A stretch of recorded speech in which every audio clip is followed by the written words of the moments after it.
Okay, so my name is Charnice Richardson, and this is my content presentation. So the first text that we covered this week was from Casson. It's chapter 11 on aggression. So what is aggression? Aggression can be any behavior that is intended to harm another individual. So it can be saying something harmful or even doing something harmful with the intent of harming another individual. Aggression has similarities and differences across different cultures, genders, and individuals. The way that an individual aggresses toward another individual can vary by culture. Aggression has also existed throughout history, and many researchers wonder whether or not this is a behavior that we were born with or if this is a learned behavior. And there are many situational influences that influence aggressive behavior, and those factors can range from frustration to higher order thinking. Violence depicted in the media has been shown to influence aggressive behaviors in the past. And a question posed at the end of the Casson chapter was, how can we reduce aggression and violence? And the number one way to do so seems to be to gain better control of thoughts, feelings, and self-control. The second text that we covered this week was from Chatty.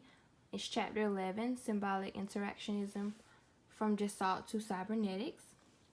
And there are 3 core assumptions of symbolic interactionism. Social learning theory overcame the assumption of the blind trial and error by proving that people learn by observation and not imitation. So basically, we learn from what we observe, and we learn from imitating what we observe. Pragmatism sees the social and physical world as an environment that presents opportunities and obstacles to the individual. And the fathers of symbolic interactionism attended the Chicago school.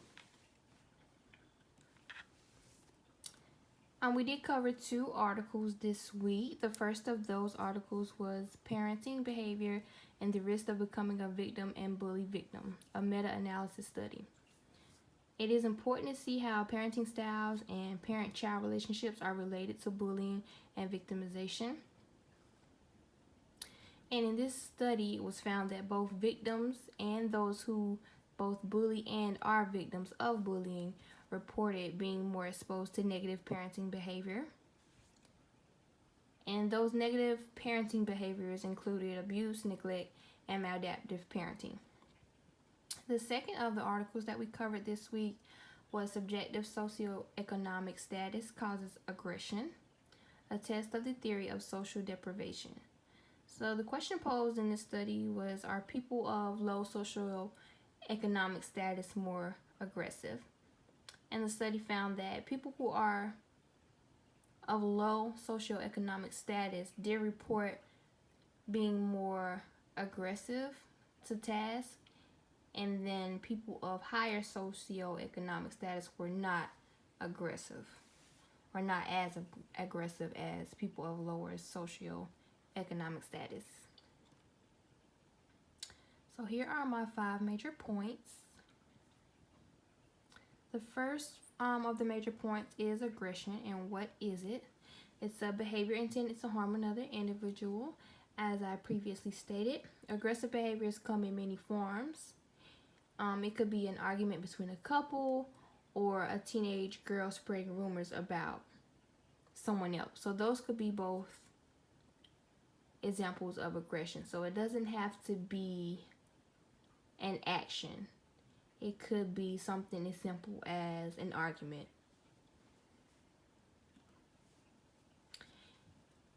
The second of my 5 points is the origin of aggression. So aggression has always been important in human interaction and throughout history across the world and across different cultures. Researchers have always wondered where aggression comes from. So they're wondering if we are born acting aggressively or if aggression is a behavior that we learn.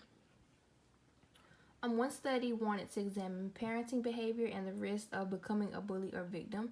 Researchers questioned whether children learned aggressive behavior from their parents and demonstrated this learning behavior through bullying, and if they became victims of bullying. So the study found that both victims and those who bully and are victims are more likely to have been exposed to negative parenting behaviors, which were again the abuse and the neglect. Now, individuals who had been exposed to aggressive behavior actually carried out those aggressive behaviors. So individuals who had been exposed to negative parenting behaviors, maybe being abused or being neglected by a parent, carried out those behaviors in their lives by bullying. Situational influences on aggression is my third point to discuss. There are several situations that exist that can actually influence aggression.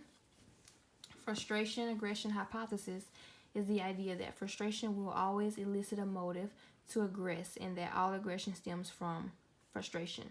So basically stating that frustration is at the root of aggression and aggressive behaviors. Aggression can also be influenced by violence in popular media. Individuals sometimes participate in aggressive behavior as a result of an influence from violence in a media source. So in 2014, there were actually two 12-year-old girls that stabbed a friend of theirs. They claimed to have done so because they were inspired by a fan fiction character named the Slender Man. So sometimes violence that is carried out in the media spills over to our actual everyday lives and our actual everyday aggression. Now, another influence on aggressive behaviors is socioeconomic status.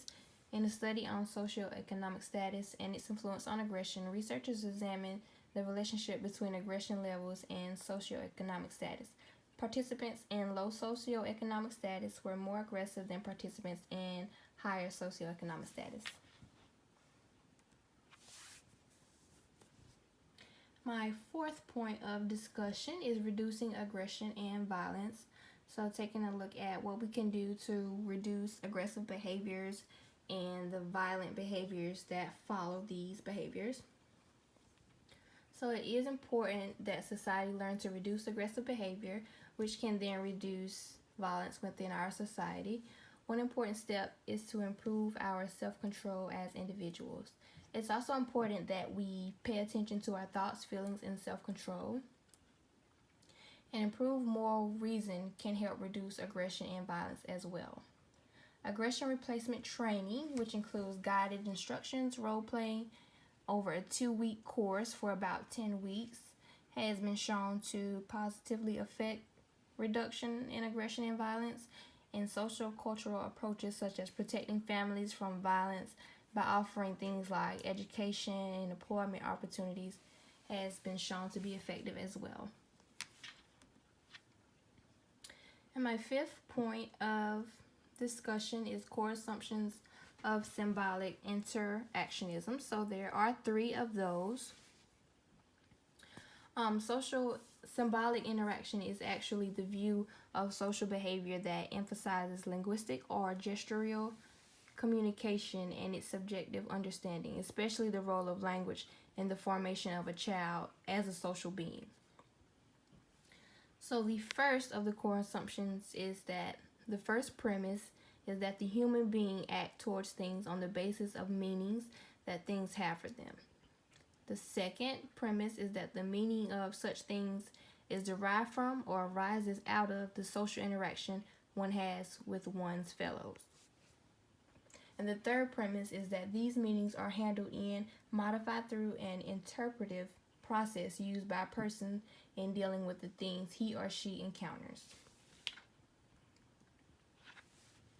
So in conclusion, this week we learned in depth what aggression is, what influences it, and what we can do as a culture and as a society to reduce aggression and violent behavior.